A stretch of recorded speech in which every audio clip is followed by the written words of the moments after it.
Bien, Miguel Salas, diputado del Partido Panameñista de Colón, está con nosotros en la mañana de hoy. Gracias por acompañarnos. Seguimos con el tema, porque he visto una excelente reacción de parte de la población en redes sociales luego de las entrevistas con los dos invitados que hemos tenido en el día de hoy, Marta Luna, Alvin Widen. Pero a Miguel Salas también quiero preguntarle sobre el tema de la Ley 43, porque se ha planteado que esta ley es la solución al tema de los reavalúos de que se está hablando. ¿Es así? Bueno, en efecto, muy buenos días. Gracias por la entrevista. Nosotros consideramos que lo que empieza mal termina mal.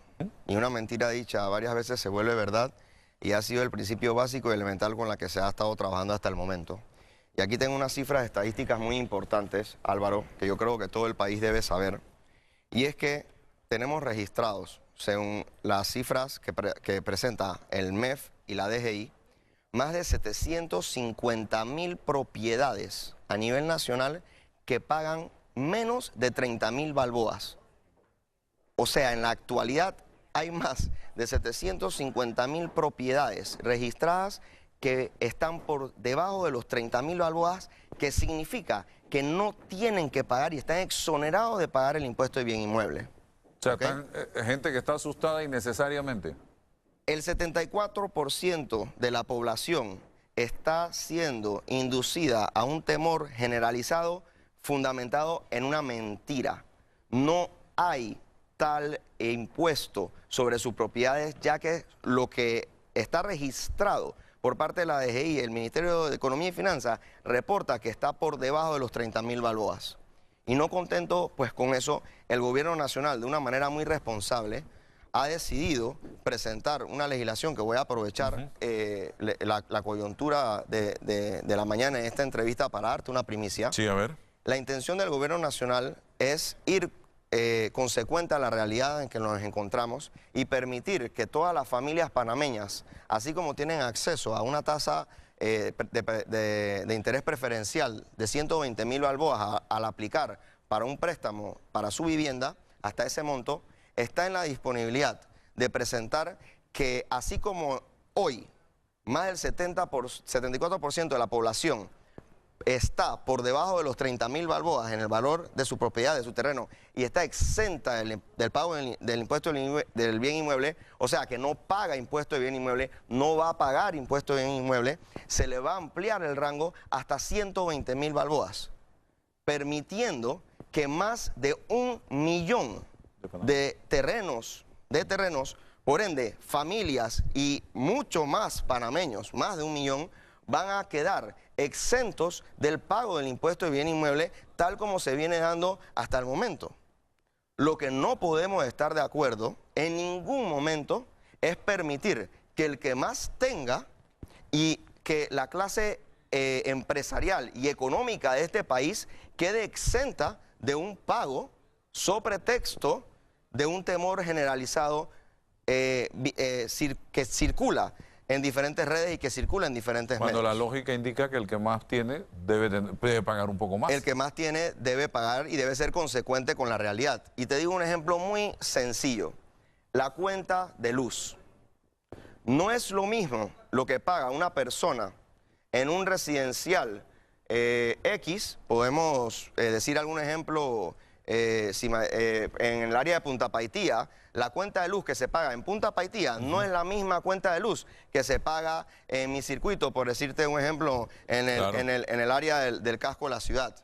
Por lo menos lo que se paga en el área de Cristóbal, en el área residencial de Los Lagos, donde va a ser el proyecto nuevo de 5.000 viviendas del gobierno nacional, no paga lo mismo en luz que se paga en Paitía. ¿Por qué? Porque hay una tasa en donde al final del día el que más tiene o el que vive en un área privilegiada, en una zona de privilegio, obviamente tiene que pagar más. ¿Qué nos hemos encontrado en esta legislación que está fundamentada en una serie de mentiras que te voy a dejar el cuadro para que puedas analizar, que en la actualidad nos hemos estado ahogando en un vaso de agua todo este tiempo, en vista a que el 74% de la población hoy por hoy no paga el impuesto de bien inmueble, está exonerado de la misma por la norma que existe actualmente, y posterior a la presentación del Ejecutivo de esta ley, va a haber muchas más familias que van a beneficiarse y su patrimonio va a ser salvaguardado. ¿Qué nos encontramos al iniciar este nuevo periodo legislativo? Y estamos hablando con el jefe de bancada del Partido Panameñista. ¿Qué se encontró usted?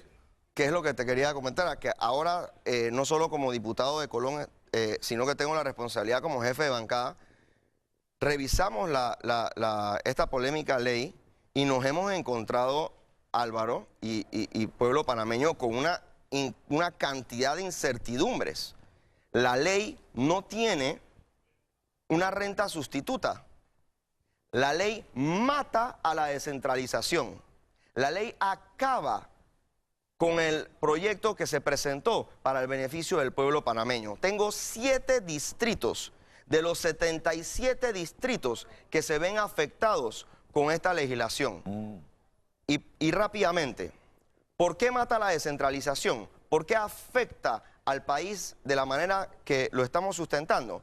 Porque ya entró a regir la descentralización, ya se cobraron los primeros 166 millones de balboas el año 2016, Álvaro, producto del impuesto de bien inmueble con las normas del juego como están.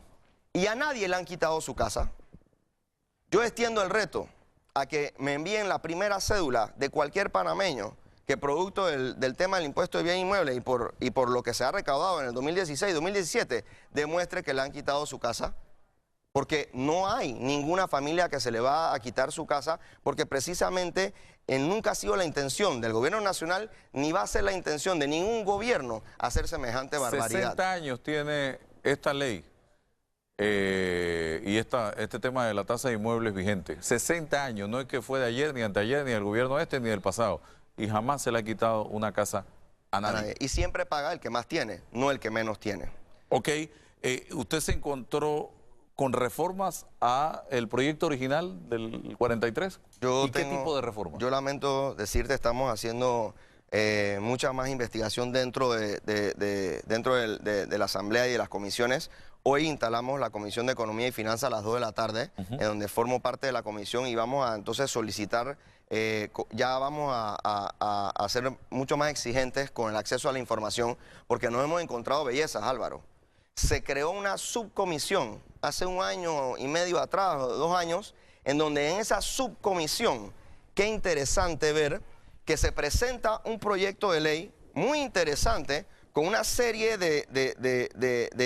con una tabla, con una serie de puntos, en donde se regula a los PH, se regula a los comercios, y todo aparentaba ser muy bonito. En el proyecto original. El proyecto original sonaba bastante bien.